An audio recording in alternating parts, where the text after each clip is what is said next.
Hi friends, good afternoon. எல்லோரும் எப்படி இருக்கீங்க? எல்லோரும் சிறப்பாக சந்தோஷமாக சூப்பராக இருப்பீங்கன்னு நினைக்கிறேன்.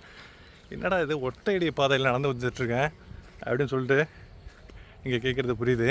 இது வந்து மயிலாடுதுறை தரங்கம்பாடி ரயில்வே ட்ராக் ஒரு காலத்தில் இருந்த இடம். இந்த ட்ராக் இன்னும் இந்தியன் ரயில்வேயோட கட்டுப்பாட்டில் தாங்க இருக்குது. திருப்பியும் இந்த Mayavaram Tharangambadi railway service restore ஆகணும், திருப்பியும் பழைய மாதிரி இந்த சர்வீஸ் தொடங்கப்படணும் அப்படின்னு சொல்லிட்டு நிறையா சமூக ஆர்வலர்கள் பொதுமக்கள் எல்லாம் முன் வச்சிட்ருக்காங்க. அதில் நானும் ஒருவன், காமன் மேனாக, ஒரு பொதுமக்களில் ஒருவனாக நானும் அந்த விஷயத்தை வலியுறுத்துகிறேன், வழிமொழிகிறேன். ஏன்னா இந்த ஒரு அற்புதமான மாயவரம் தரங்கம்பாடி ரயில்வே ட்ராக்குங்க 1926 ஆரம்பிக்கப்பட்டு 1986 வரைக்கும் அந்த சர்வீஸ் இருந்ததுங்க. 60 வருஷம் சூப்பராக ஓடிக்கிட்டு இருந்தது ட்ரெயின்.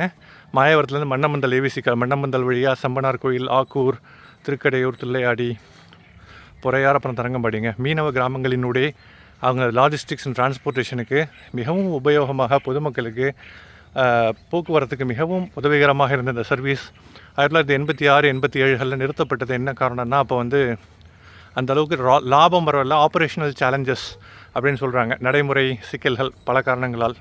ஆனால் இப்போ இந்தியன் ரயில்வேயை பொறுத்த வரைக்கும் இந்த மாதிரிலாம் வந்து பொதுமக்களுக்கு பயனுள்ள வகையில் இருக்கிறப்போ மணிலாம் பார்க்குறதில்ல. பொதுவாகவே இந்தியன் ரயில்வே வந்து சப்சிடைஸ்டு ரேட்டில் பணத்தை பார்க்காம நிறைய நஷ்டத்தில் இயங்கினாலும் அரசாங்கமாக இருக்கிறதுனால நிறைய ரயில்வே ட்ராக் வந்து இயக்கிக்கிட்டு தான் இருக்காங்க, பொதுமக்களுக்கு பயனுள்ள வகையில் இருக்கிறதா இருந்தால். அப்படி பார்க்குறப்போ இது ரொம்ப முக்கியமான பயனுள்ள ட்ராக்குங்க. இது திருப்பியும் ஆரம்பிக்கப்பட்டால் பொதுமக்கள் மிகவும் பயனுறுவார்கள். டி. ராஜேந்தர் நடிகர் 1980 ஒருதலை ராகம் படம் எடுத்தார், உங்கள் எல்லாருக்கும் தெரிஞ்சிருக்கும்.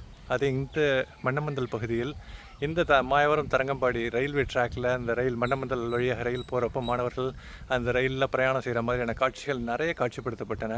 ஏவிசி காலேஜில் தான் நிறைய எடுத்திருப்பாங்க அந்த படத்தினுடைய ஷூட்டிங்கு. சூப்பரான அற்புதமான ரயில்வே ட்ராக்குங்க. கண்டிப்பாக இதை பார்த்துட்ருக்கிற நீங்கள் எல்லாருமே உங்களுடைய ஒரு ரெக்வஸ்ட்டை, ஒரு அப்ளிகேஷனை, ஒரு மனுவை தாராளமாக நீங்கள் கவர்மெண்ட்டுக்கு கொடுக்கலாம். இந்த railway track, Mayavaram Tharangambadi railway track மறுபடியும் ஆரம்பித்து சிறப்பாக செயல்பட வேண்டும் என்று இந்த கவர்மெண்ட்டுக்கு ஒரு தாழ்மையான ரெக்வஸ்ட்டை ஒரு பொதுமக்களினுடைய ஒரு ரெப்ரசன்டேட்டிவ், ஒரு காமன் மேனாக இதை வைப்பதில், ஒரு மகிழ்ச்சியுடன் வைப்பதில் ஒரு சந்தோஷம் அடைகிறேன். கண்டிப்பாக கவர்மெண்ட் இது வந்து, நான் சும்மா சின்ன ஒரு காமன் மேன், நிறையா விஐபிஸ், பொலிட்டீஷியன்ஸ் எல்லாம் இந்த கோரிக்கையை வச்சுருக்காங்க. கவர்மெண்ட் அதற்கு பதிலளித்து ரெஸ்பாண்ட் பண்ணி பாசிட்டிவான ஒரு நடவடிக்கை எடுக்கும்னு சொல்லிட்டு நம்புவோம். தேங்க்யூ கைஸ் ஃபார் வாட்சிங். Have a fantastic day ahead. See you.